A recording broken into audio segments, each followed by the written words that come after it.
Genesis 1 seem after a year?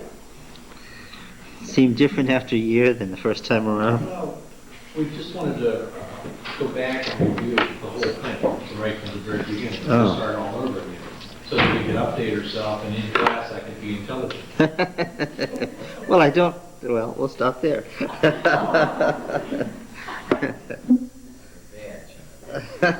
know that was my line. So,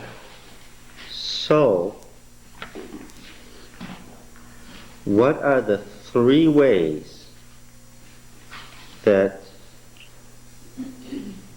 earlier texts are used later, or that any Bible text can be used? Take a text, you can use it in one of three general ways, categories, where you see it being used in these ways rather regularly. Exegesis. Oh, an old book, but a standard tool to this day. Old Testament Exegesis, a primer for students and pastors, published by Westminster Press. Douglas Stewart. So, telling you all these things that you can use to exegesis. What's the purpose of exegesis? The problem with exegesis of some texts is, like in Leviticus, they kept reinterpreting the text as they edited. So you may need to find out exegetically what did the text probably mean originally, and what did it mean as it now stands, right? So you may have, even in exegesis, you may have some subheadings. And what's the second one? No. Analogy. Now, what is the principle of analogy? This is the most common way. This is inner biblical use. The way the New Testament uses the Old. So, on the principle of analogy. You have this Exodus as salvation motif, right? So if Hosea 11:1 says, what does Hosea 11:1 say? Yeah, this is a proof text. I love to use these proof texts to show how the Bible interprets itself. We've got to go to Hosea. Hosea 11:1. You recognize it immediately. Hosea 11:1. You got it? Famous proof text. When Israel was a child, I loved him, and out of Egypt I called my son. The more I called them, the more they went from me, and kept sacrificing to the Baals and burning incense to idols. Exegetically, what does out of Egypt I called my son refer to? Exegetically now, it's the Exodus. Yeah. It's the Exodus. That's all the text means. It's the Exodus. However, it's used as a proof text in Matthew 2:15. Matthew 2:15.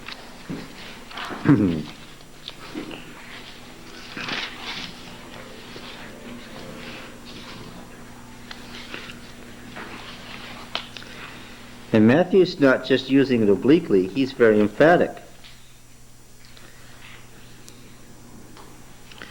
This was to fulfill what the Lord has spoken by the prophet, Hosea, out of Egypt have I called my son. And what's it about? Yeah, Mary and Joseph and Jesus in Egypt and coming back. Okay. What's the principle at operation here? This is the principle of operation in nearly every use of a later text in the Bible, a later use of a text in the Bible of an earlier passage. What's the principle? They're drawing what? An analogy between the redemptive event of Israel coming out of Egypt and Jesus coming out of Egypt. It's an analogy. Exegetically, that's not what the text is about. And no, it's not a dual prophecy, because it wasn't a prophecy at all. Well, it was a prophecy in the sense that a prophet wrote it, but I mean it wasn't a prediction. Right? It's history. In Hosea 11:1, he's talking about a past event. But, did I not see Cornell? Yeah. I want to. Okay, I'll have you a marker, Mrs. Bailey? Look, let's do our cycle thing. All right? Based on cycles, what's going to happen? What happened in the past is what? Yeah, and there's an analogy between the cycles. We said that a day was analogous to a year or a month, or any time cycle was analogous to any other time cycle. Analogy was more important than logical thought because the Semitic languages are based more on analogy than logic. Formal logic begins in Greece in the 5th century BC. Analogy as opposed to logic. Okay? No syllogisms in the Bible. Partially it's because the language is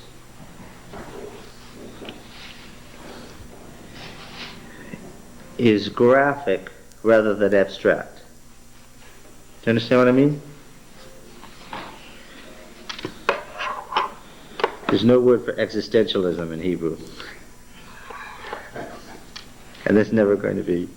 They'll never dig one up. There's one in modern Hebrew, but I'm talking about biblical Hebrew, ancient Hebrew. But there is, of course, a word in ancient Greek for existentialism. It's a much more abstract language. We're Westerners, we think abstractly, not because we're more advanced than the Semites, but because we inherited an abstract language form rather than a graphic language form. Hebrew's weak in adjectives. It's weak in abstractions. Consequently, when you want to describe something, what do you end up doing? Using a lot of similes and metaphors. What's the day of the Lord like? The day of the Lord is like when a man fled from a lion and he met a bear. And he fled from the bear and he ran into the house and leaned his hand against the wall. You picture him in relief, and what happened? And a serpent bit him. Well, the idea is no place to hide, total disaster, but it's not stated abstractly. It's stated in a series of graphic images. That says the day of the Lord is like fleeing from a bear and meeting a lion. That is an analogy of one thing, the day of the Lord, to another thing, fleeing from an animal that can kill you. That's the deal. Okay? That's why Matthew also quotes Isaiah 7:14 about the birth of Isaiah's son. Only it becomes Jesus when you get to, and the young woman becomes a virgin and becomes Mary when you get to Matthew. It's an analogy. Now I know that you've heard the term dual prophecy. There aren't any dual prophecies in the Bible. There aren't any dual prophecies or triune prophecies or quadruple prophecies or anything. What there is analogy of one situation to another. This analogy, this second of the three ways a text can be formed, is the basis of all inner biblical exegesis. Inner biblical exegesis. See, the Bible writers refer back, but the way they refer back is important. They don't refer that you've heard the term dual prophecy. There aren't any dual prophecies in the Bible. There aren't any dual prophecies or triune prophecies or quadruple prophecies or anything. What there is analogy of one situation to another. This analogy, this second of the three ways a text can be formed, is the basis of all inner biblical exegesis. Inner biblical exegesis. See, the Bible writers refer back, but the way they refer back is important. They don't refer back on a logical basis, saying, well, exegetically it meant that, but now it means this. Right? And then there are a lot of so-called dual prophecies that just are nonsense prophecies. When in the book of Nahum it says they shall go like torches, it's talking about the chariots of the invading enemy. It's not talking about rockets, and it's not talking about automobiles, and it never meant that. It had nothing to do with the modern world, and it wasn't a prediction of the end of the world at all. Those kinds of interpretations are just the nonsense of a Sabbath morning Sabbath school class with a lot of folks finding meaning under every rock they pick up that has nothing to do with it. That is homiletical usage. That's homiletical usage. The person may think he's onto something, but he's not. Okay? That's where you're using a text where there is no true analogy at all. Where you're just using it because it fits without regard to the original meaning at all. And there's a lot of that around, isn't there? There's a lot of it around in Sabbath school classes and a lot of it around in sermons. There's some of it around in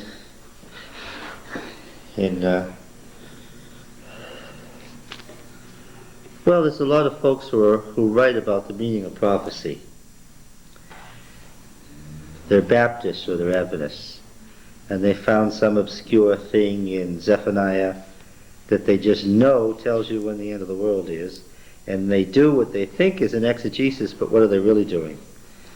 They're really making a homiletical application that's utterly without relationship to the meaning of the text. Now, this presents us with an interesting interpretive principle when we come to a passage of the Bible. Does it have an application to our day? Well, if we make an application to our day, on which of the three ways are we going to try to do that application? If we do it on this third way, it's going to be illegitimate. Right? If we do it the first way, we might end up with a very odd anachronism. Let us use an example. The text says, because of the Canaanite religion, and there's no question about that, because of the Canaanite religion, don't cut your hair, round the corners of your beard, cut off your sideburns, don't do those things. Don't make slits in your hair, so forth. All right? It says that now. Now, we know what you would end up with if you followed that exegetically. Okay, there's the law. We're going to say that exegetically it's a law of God, and therefore it's a law forever. We're not going to cut our hair anymore. We're not going to cut our sideburns. And what are we going to end up with? Who are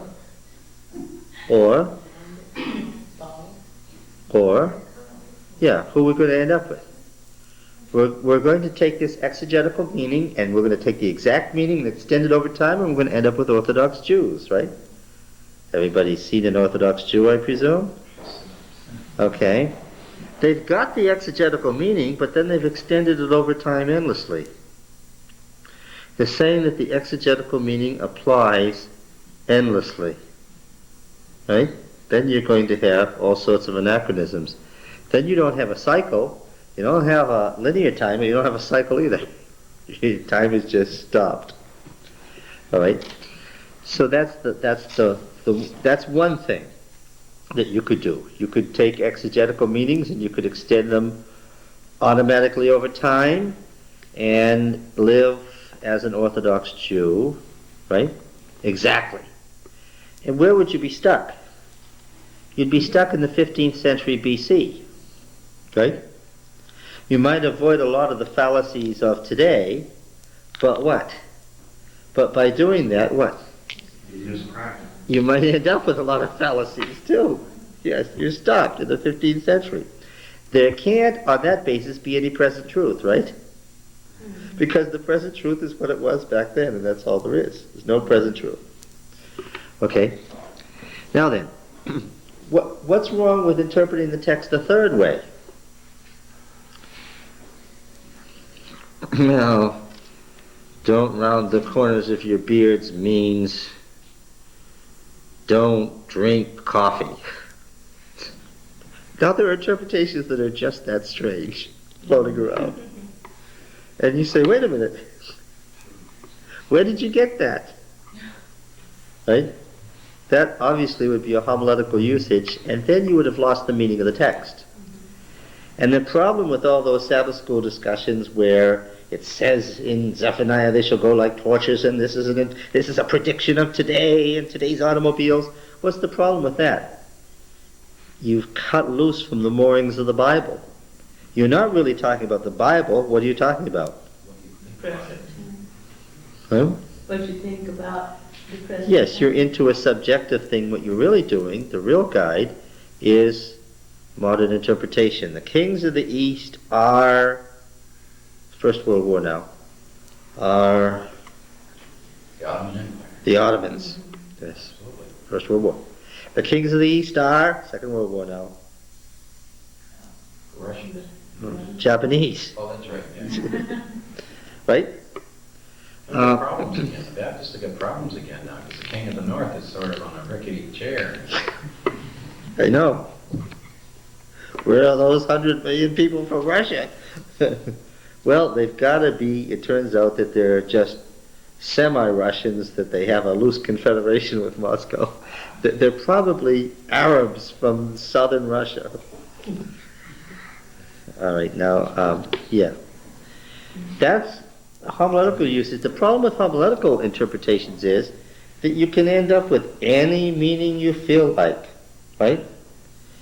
On the one hand, the exegetical, we're going to live by the exegetical meaning, ties you too tightly to the past and doesn't make the Word of God contemporary. And on the other hand, homiletical usage, what do you end up with? Nonsense. You don't have the Word of God. Yeah, you've got a subjective thing, and there's no interpreting principle at all. It's whatever you think it means. And if you think it means rockets, then it's the U.S. space program. I've heard that. The first time I ever heard anything about the prophet Zephaniah that's what I heard in Sabbath school class. That's what I was taught. Absolute nonsense. Now look, I'm saying that to apply the text to today, applying it exegetically won't work, and applying it homiletically won't work. What's the only way we can apply it? By analogy, because we're not there and they're not here. Okay, so we're going to have to follow a three-step process if we're going by analogy. An analogy, by its very nature, means that the situations are not identical, but they're similar, right? Okay, now, what am I suggesting is the three-step process? Number one would be to do an exegesis. To do a true exegesis, we've got to find out what it's about. So, the first step in making the text contemporary would be to do an exegesis. Right? Now, I know what the Canaanites looked like. How do I know that? Oh, they're around all over the place. They're on seals. There's pictures. I know what they look like. I'm not guessing that this law about the hair is directed to the Canaanite religion. I know it. Okay? And I know that the tattoos and so forth, I know what they were. We even have some clay figurines with the tattoos on them. Okay? I'm not guessing. I've got an exegetical meaning. Now, the Canaanites aren't here anymore, neither is their religion. So what am I going to have to extract from the exegesis? I'm going to have to extract a principle, a working principle, if I can. Can I extract a working principle from these passages on the Canaanite religion? I think so. What might it be? Could somebody extract a principle from Leviticus 19, 20, 21? Could you make a general statement about the specifics of these laws? Well, let's go to the law about hair.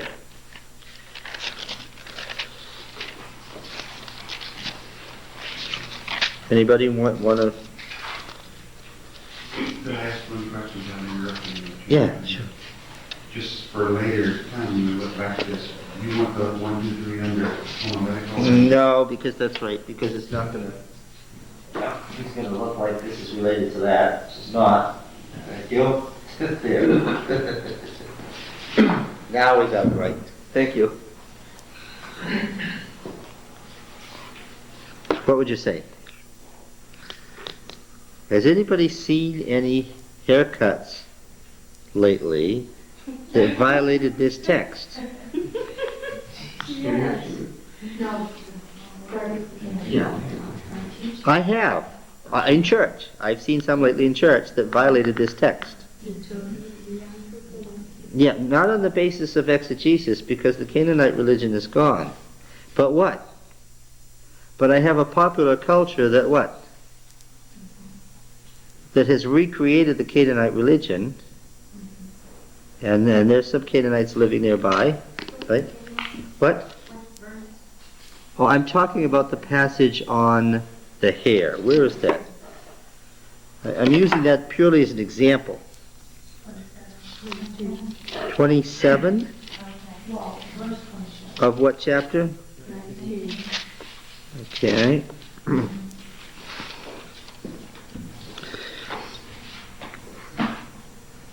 Round off your hair on your temples, or mar the edges of your beards, or making any cutting in your flesh, or any tattoo marks on you. It's all together as a unit. What's the principle? Well, it's pretty obvious, isn't it? Don't look like the pagan Canaanite religion, which is dedicated to what was it dedicated to? Well, it was dedicated to a life in pursuit of lust, murder, bloodlust, all sorts of things, right? And the principle is don't look like those people. Don't do anything to look like those people. Isn't that the principle of all of these things here? And so once I extract the principle, then what have I got to do? You know, I know what the exegetical meaning is, and I know what the principle is. Now what have I got to do? Yeah, now I've got to reapply. There's the word application. I've got to reapply the principle to what? To the contemporary situation.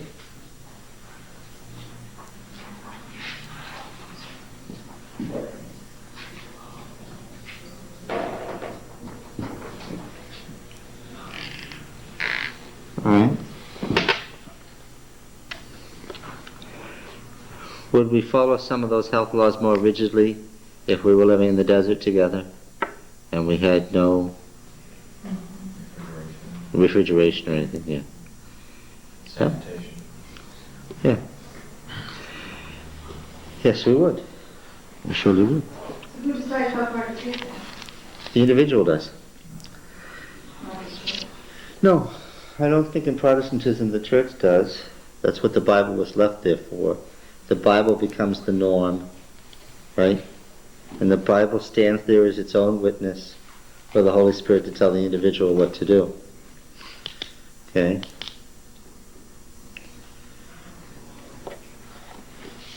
I mean, some of these things we can lift right out of the ancient world and say, okay, the Canaanites are around, but there are witches, obviously, practicing human sacrifice. We can apply that straight through. The principle was don't practice human sacrifice. That was the principle. The exegetical meaning was don't practice human sacrifice. And the reapplication of the contemporary situation is what? Don't practice human sacrifice. That's not very tough, right? Yeah. And we would say to the Jehovah's Witnesses, you're on the right track, but you have missed the true analogy and the reapplication on blood. You've missed it. Same thing happens with spirit of prophecy, though, when people point to spirit of prophecy and they say, well, Mrs. White says, well, she says like, wear your skirts to your ankles, don't buy a bicycle, don't play chess or checkers. She says all those things. But if you don't look beyond the words, which is what happens when you get into the homiletical usage, you don't look beyond the words to what it was meant to say, you wind up with all sorts of weird things. Yeah, you could say, well, the problem there is that it's deceptive because Mrs. White's writings were written in Victorian English. And it sounds like the same language. And she lived nearby, and you think that it was the same culture, and you may miss that what? You may miss the point. It says right in there, don't collect large libraries. Don't devote your money to large libraries. And I've got a large library. I admit that, and I've spent a lot of money on it too. And it helps when you look at the back of a Beadle and Adams dime novel, and it says the Beadle and Adams Library. And there's hundreds of titles that you can choose from. And it was written in 1874 at the height of the dime novel craze. Okay, so a library with the collecting of large libraries is encouraged. Right on the back it says, collect a large library of our books. They're only a dime a piece, which was a lot of money, but it wasn't even how much they cost. It was the main thrust. What was it? It was what was... In a box. Yeah. Yeah. But there's an English word, right? And you got deceived into thinking you knew what it meant. When you're dealing with the ancient Semitic language, and we're coming to Numbers 1, and there's a mess based on the word Aleph, and you know that you're at sea. You know there's something wrong because you got 600,000 warriors, and you know you've got a problem. There you're looking to do an exegesis because you know that this is technical stuff a long time ago from an ancient language. We've got to deal with this, right? You know that you've got to do an exegesis. It wouldn't occur to most people that reading a passage from the Testimonies, right, in volume 7, that this needs an exegesis. This is not saying what it appears to be saying. Who would know that? Right? Right? It helps, doesn't it, to know that Jones had published the two republics, that there was a national Sunday law being debated, that the purpose of revising Spirit of Prophecy Volume 4 to the book Great Controversy in 1888 was because there was a national Sunday law being debated, and the book was written about that. Right? It was to state the evidence position before the national Sunday law went into effect. Okay. Yes, so exegesis principle reapplied to contemporary situation. Right? Notice that there's absolutely not one word here about anything being nailed to the cross. That's utterly irrelevant. Yes? You were suggesting a few moments ago that it's the individual who interprets. Right? Well, the Holy Spirit interprets to the individual. Yeah. Does a church committee in study interpret? Yes, it could. Sure it could. And it's not just the individuals, or is it? The individuals then to the committee. Yeah. The final decision as to what the individual is going to do is up to the individual. Yeah. They can take guidance and be given guidelines by the church or the committee or somebody else, but it's still up to you whether you keep the Sabbath or whether you smoke or drink. That's your decision. Well, certainly that's the power of choice coming into it, but question being the application as God would have intended us to make it. Well, we haven't got far enough along, but when we get to the Gospel of John, the way God intended us to make it was individually through Christ's representative, the Holy Spirit, telling us So what the it right is answer is. different for two individuals. Yeah, because they're at a different stage of growth. Both may still be in heaven, and we aren't going to be looking around, as Don mentioned months ago, gee, what are they doing here? Well, that's true. It's one of the things like eating meat. I've got a pretty good idea of what the right thing is, but it's also pretty clear that you're not supposed to impose that's right. Some people's language is more refined than others. That's what the sermon was good for, right? It's growth. Yeah. In any case, this threefold thing, I think, takes care of everything you find in the book of Leviticus or anywhere else in the Bible and how to apply it. and avoids nonsense like dual prophecy, or you're just at sea sometimes if you don't have a standard of interpretation. Well, how do I know that that prophecy gets reinterpreted and is going to be reapplied in the New Testament, but this one in the next verse doesn't? See? Once you start saying that some things were dual prophecies and others weren't, you just have no basis on which to make interpretation. You're just out there. Okay. Any comment about this? We've been doing hermeneutics here. I appreciate it. And you have a lot to say when and if or and did attempt for a church to be all free or loyalty of our professorial limits. There was an attempt to keep the church, to keep the old landmarks there. One of the old landmarks was 1844. And the way you keep the old landmarks there is saying, these are the old landmarks. Stick by them or join the Baptists. Right? Right? Yeah, that was a misguided attempt to keep the church at least on its theological foundations.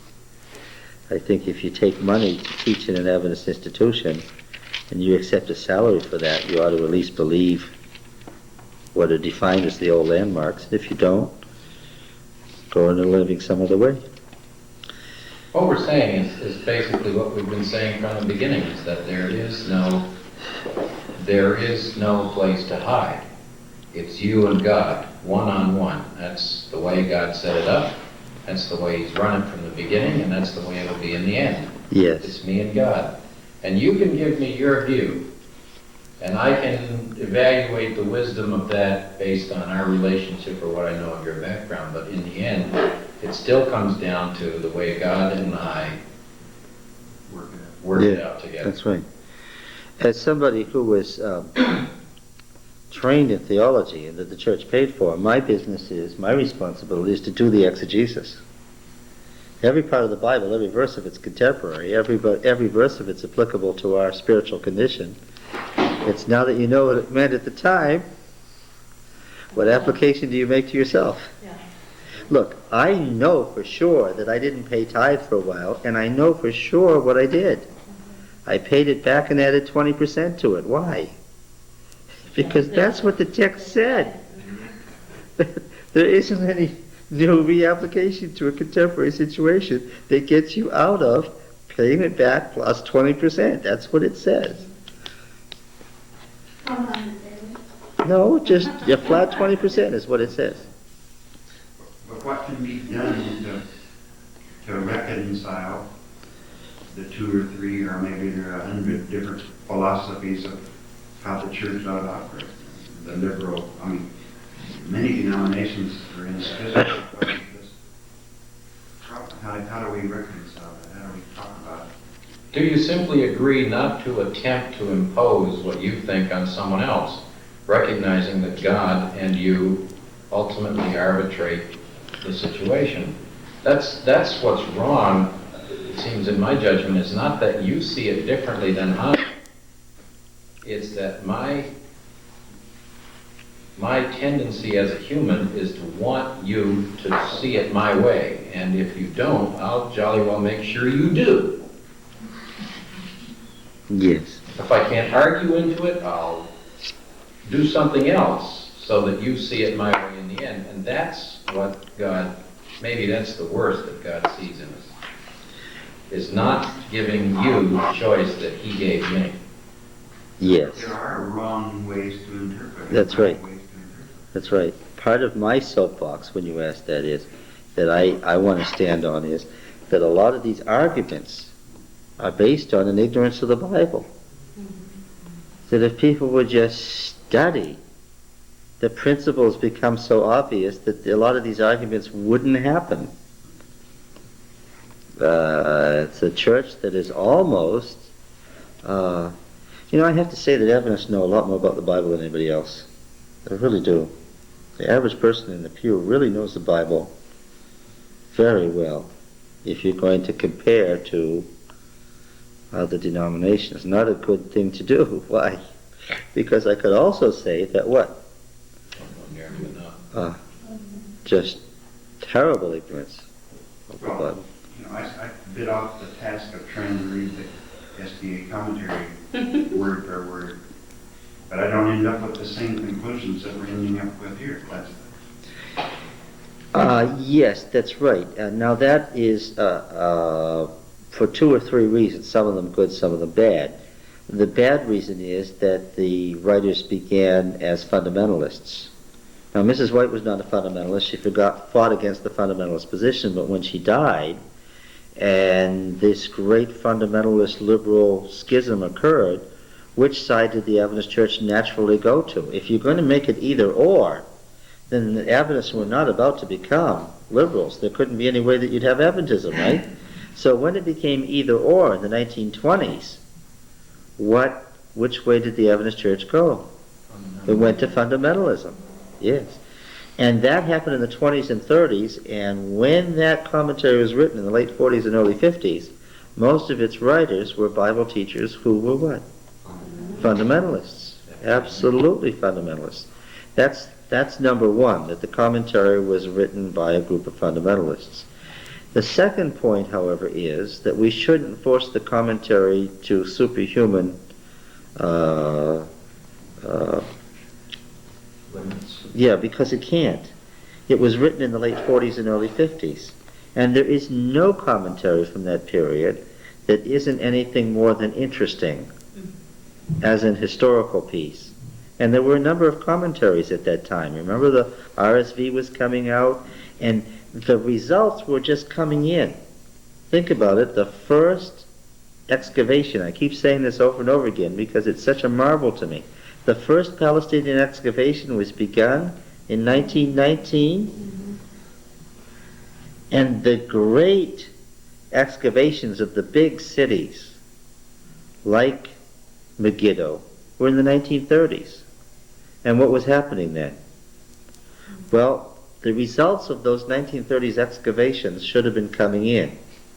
But alas, what happened? World War II interrupted it. And Korea. Yes, and it wasn't until about 1952 that the scholarly world, you look at a scholar like Siegfried Horn, a man who was already a trained scholar. Where was he? He was in a prison camp. What growth of scholarship was there? He was in a prison camp.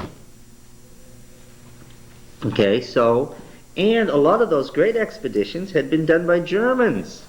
So therefore what? Yeah.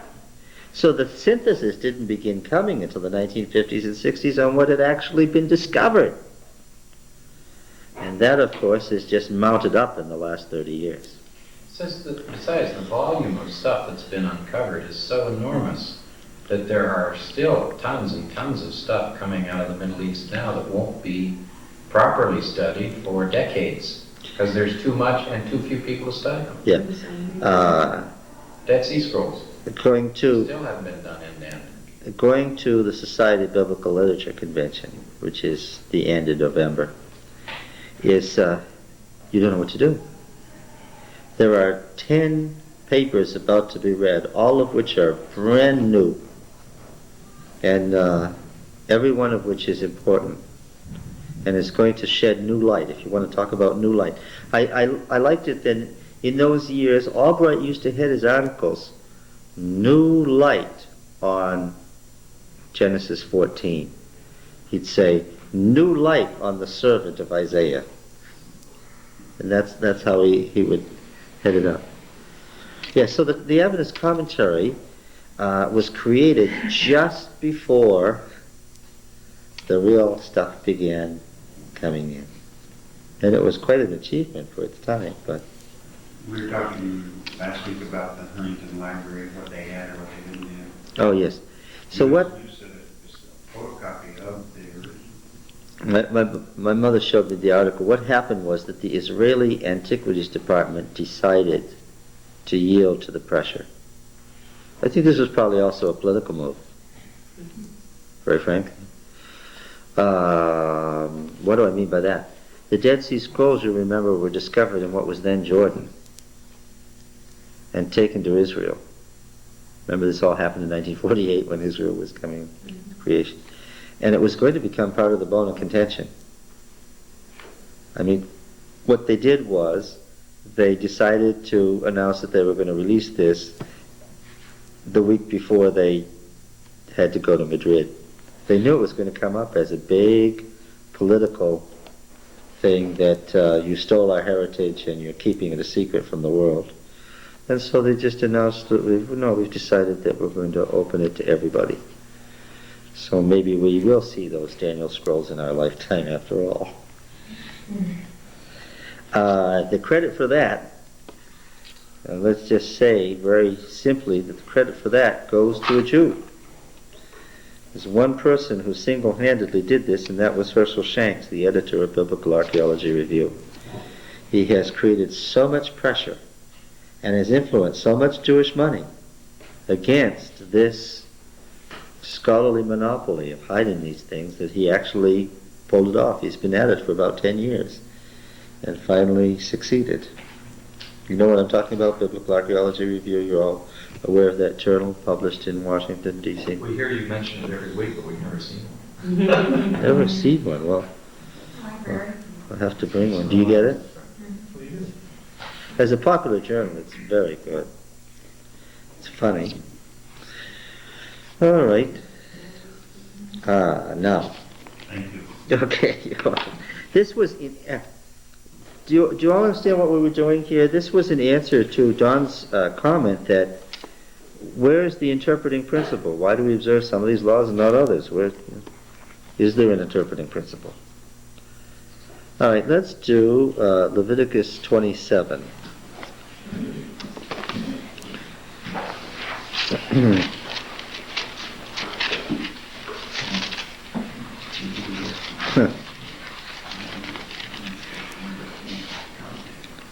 Chapter 26 really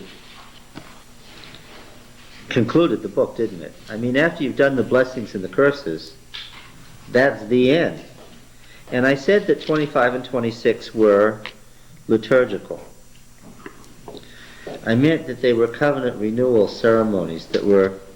This stuff in Leviticus 25 and 26 was read at the covenant renewal ceremonies held every 7 years. Where were these covenant ceremonies held originally? What place? Does anybody know?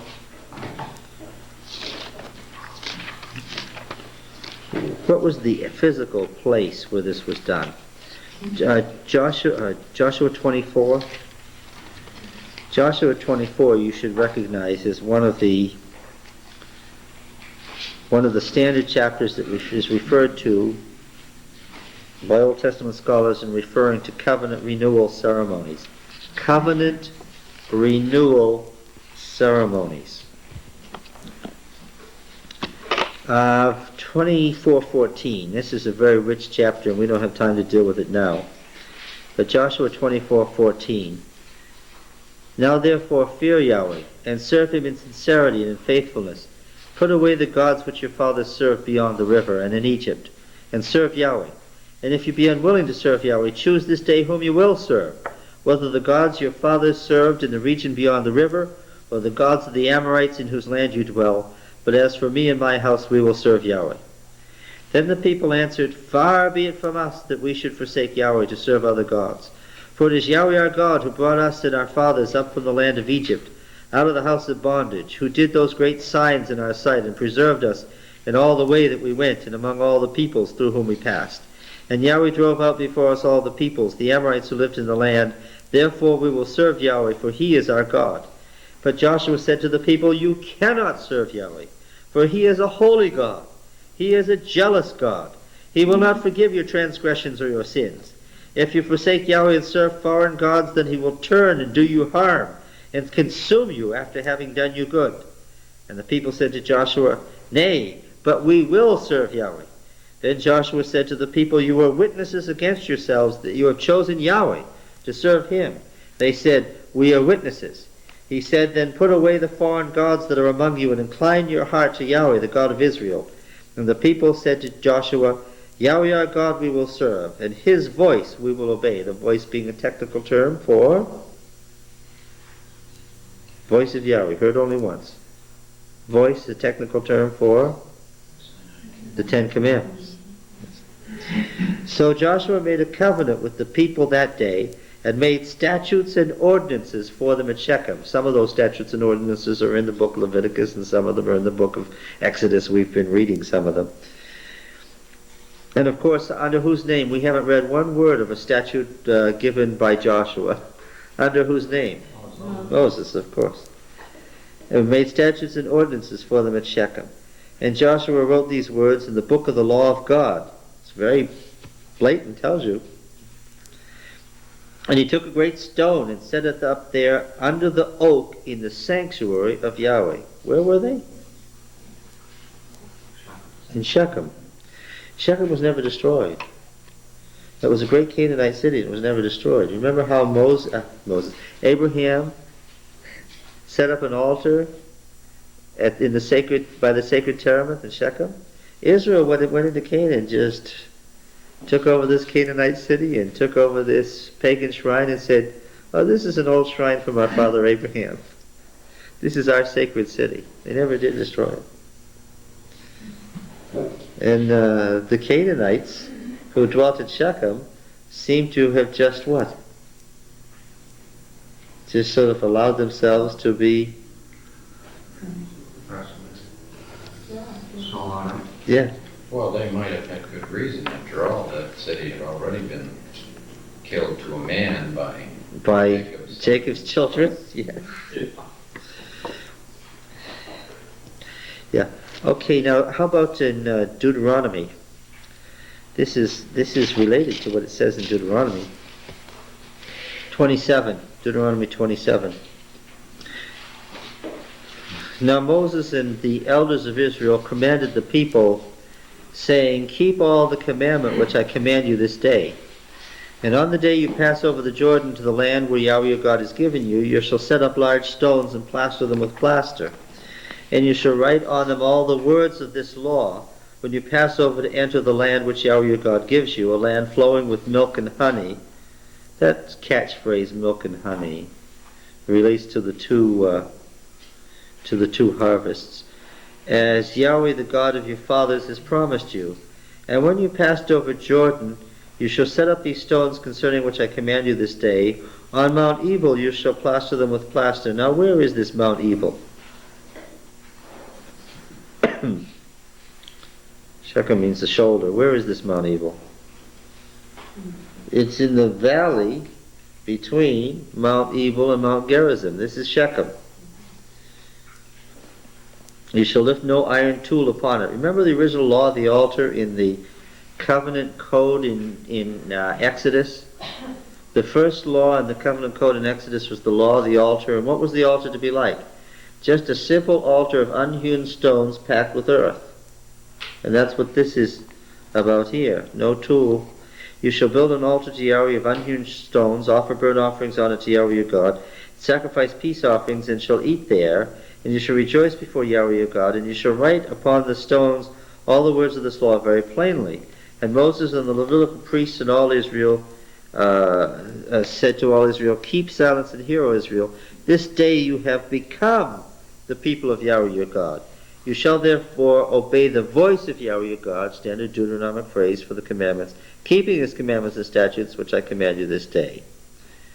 Moses charged the people, saying, "When you pass over the Jordan, these shall stand on Mount Gerizim to bless the people, Simeon, Levi, Judah, Issachar, Joseph, and Benjamin. These shall stand on Mount Ebal for the curse, Reuben, Gad, Asher, Zebulun, Dan, and Naphtali.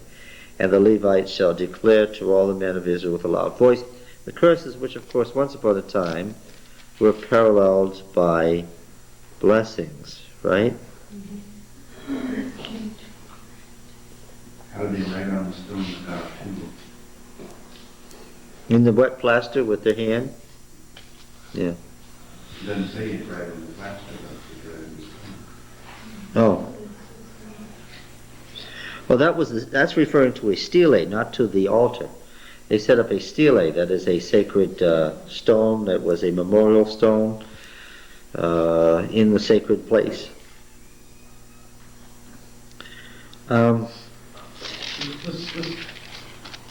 This catalog of tribes is interesting too. Oh, yes. Yes, in the catalog of tribes that we're about to look at in Numbers 1 is interesting also, for similar reasons. All right. These are covenant renewal ceremonies. Now, how often was this to be done? And Deuteronomy 27 is followed, not surprisingly, by Deuteronomy 28, blessings and curses on the covenant. These are records of covenant renewal ceremonies to be done at the end of every 7 years. The story of the every 7 years that we find in Leviticus 25 is found in a somewhat different form in Deuteronomy 15. Okay. In any case, the point is that Leviticus 25 and 26 was a liturgy created for the covenant renewal ceremony. And in effect, where were the people standing and what were they doing when Leviticus 25 and 26 was recited and they were asked if they wanted to enter the covenant, and if they entered the covenant, these were the blessings and these were the curses? Where were they, in effect? Before Sinai. They were in front of Sinai. And the person reading the covenant renewal ceremony was who? Moses. You follow me? So 25 and 26 are a unit. They are a liturgy. Okay? And they've been placed for obvious reasons at the end of the Holiness Code, because the code grew. And now it wasn't just the original 10 Commandments that, what chapter is it in Leviticus that has the core of the 10 Commandments and then it got bigger? Which chapter is it? Chapter 19. Right? Okay, and now it's not just those 10 Commandments, it's this whole code that you've got to agree to follow. Right? All right. Now, somewhere in that code should have been chapter 27. Its falling out and being replaced at the end of the book necessitated them ending the book again in chapter 27:34 with, "These are the commandments which Yahweh commanded Moses for the people of Israel on Mount Sinai." It's already said, they had to say it again. The real end of the book was originally chapter 26, verse 46. But anyway, let's read this chapter that fell out somehow. The Lord said to Moses, "Say to the people of Israel, when a man makes a special vow of persons to Yahweh at your valuation, then your valuation of a male from 20 years old up to 60 years shall be 50 shekels of silver according to the shekel of the sanctuary." Okay, originally a weight, right? And obviously this is in the age when it's still a weight. This is prior to the monarchy. Why? Later on a shekel was a weight, all right, as evidenced by what? By a coin. Eventually they got coinage, but that wasn't yet. We talked about that this morning in Sabbath school class. This is still weights. A valuation male from 20 years to 60 years, 50 shekels of silver according to the shekel of the sanctuary. If the person is a female, your valuation shall be 30 shekels. If the person is from 5 years old to 20 years, your valuation shall be for a male 20 shekels, for a female 10 shekels. If the person is from a month to 5 years old, your valuation shall be a male 5 shekels, a female shall be 3 shekels of silver. And if a person is 60 years old and upward, then your valuation for a male shall be 15 shekels and female 10 shekels. If a man is too poor to pay your valuation, then he shall bring the person before the priest, and the priest shall value him according to the ability of him who vowed. The priest shall value him. You could vow a person. Yeah, you could give a person, a member of your family, a slave, anybody, to the sanctuary. Right? Then, of course, if you wanted to keep the person, what? This money was to run the church, the sanctuary. Yeah. Then if you wanted to keep the person, what could you do? You could redeem the person by paying a certain weight in money to keep the person with you. What category are you in? How many shekels are you worth?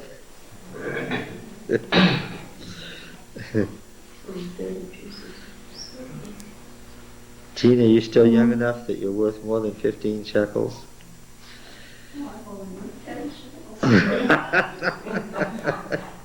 It's all right, brother. I'd be less likely to sell you to the sanctuary in that case.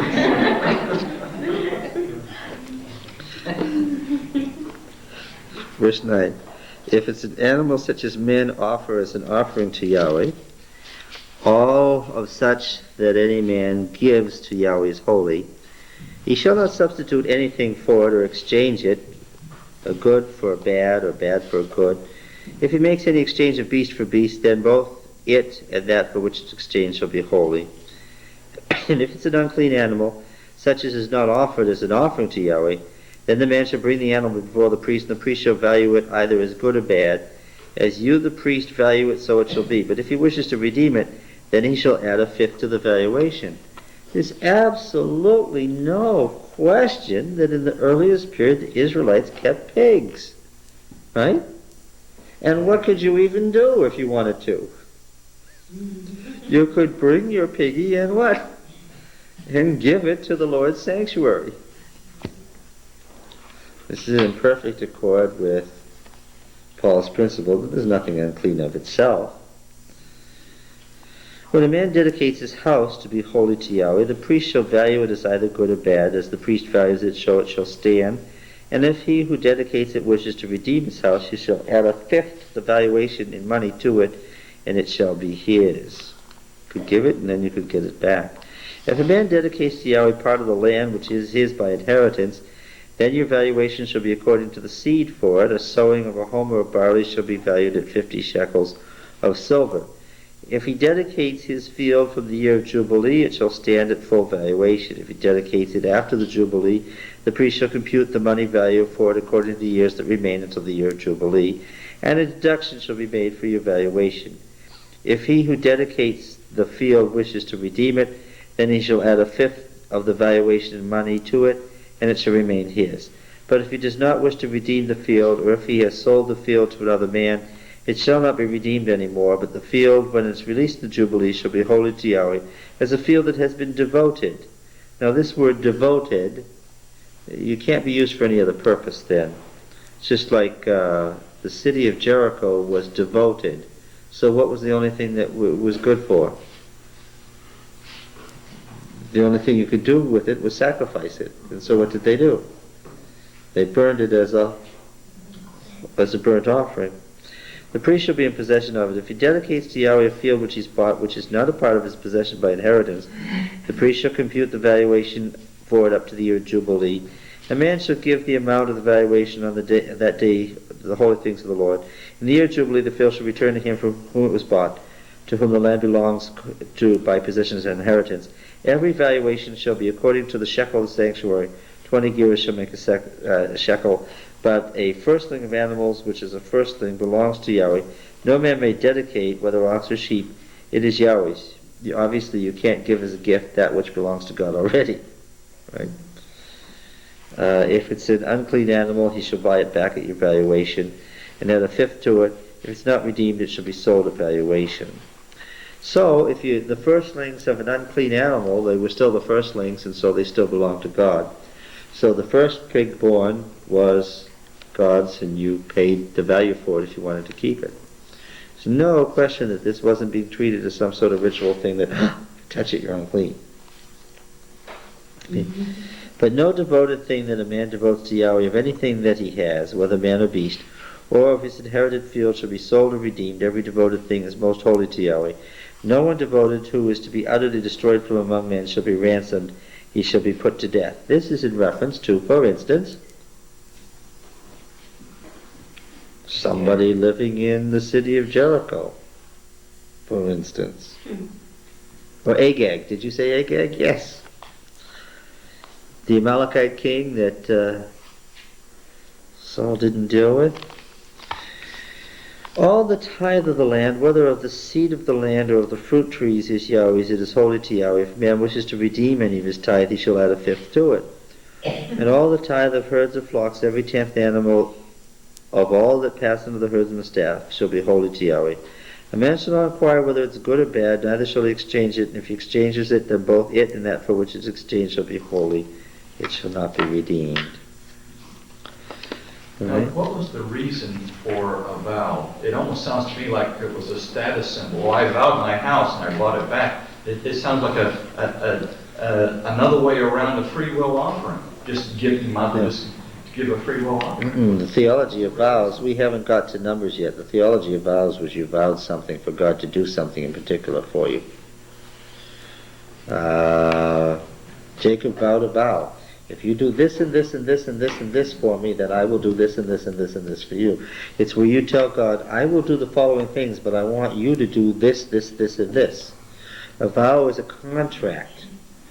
It's considered a contract, a covenant between the individual and Yahweh for particular things to happen. Okay? And it has to be carried out. And of course you were under pain of death if you vowed a vow and didn't carry it out. Yeah. I'm sure it's quite simple to you, thought too, but just bear with me a moment. Let's apply the exegesis, the principle of the reapplication. It's when did we stop having to give the firstborn of our cattle, et cetera, and only pay tithe on the increase? In Deuteronomy. About the 8th century BC. Yeah. It's interesting that Deuteronomy revises this downward. It softens the blood law. Yeah, it was relaxed. The religion of the Judges period was a stricter, more thorough religion than the religion of the monarchy. Yeah? I have a question. What would be the value of unclean animals to the sanctuary they were vowed to look? Well, every animal had value in that system. What would be the value of having a pig? Mobile trash cans. To keep the place clean. Yeah. What would be the value of a camel or a donkey? Well, the temple could sell it or what? Or use it as a beast of burden? Yeah. Animals were the primary. Why did animals have wealth? Well, because of the labor, because of the work they could perform. Right? Well, exchange, barter. Yes, you could exchange it for other things, clothing, food, shelter. Yeah, the animals were the money. Yeah, the temples were wealthy. That's how we got this rivalry between temples and temple cities. That's why David wouldn't offend either of the priestly families. Because David, as strong as he was and politically powerful as he was, could not offend either of the priestly families. Why? Because as a group, they were stronger and more powerful than he. How did the priests get to be so wealthy? Well, because of these regulations.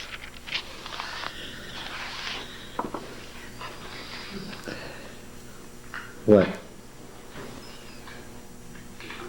That doesn't, you don't like that? No, I'm just thinking of other ways they might have done wealthy. What? I'm thinking of other ways they might have done wealthy. Oh, well, the sons of Eli were trying to expand their wealth by rape, pillage, and murder. But that was a different issue. Now we've got one more preliminary book to go through. And in some ways it's the most edited, the most difficult jumble to pass through.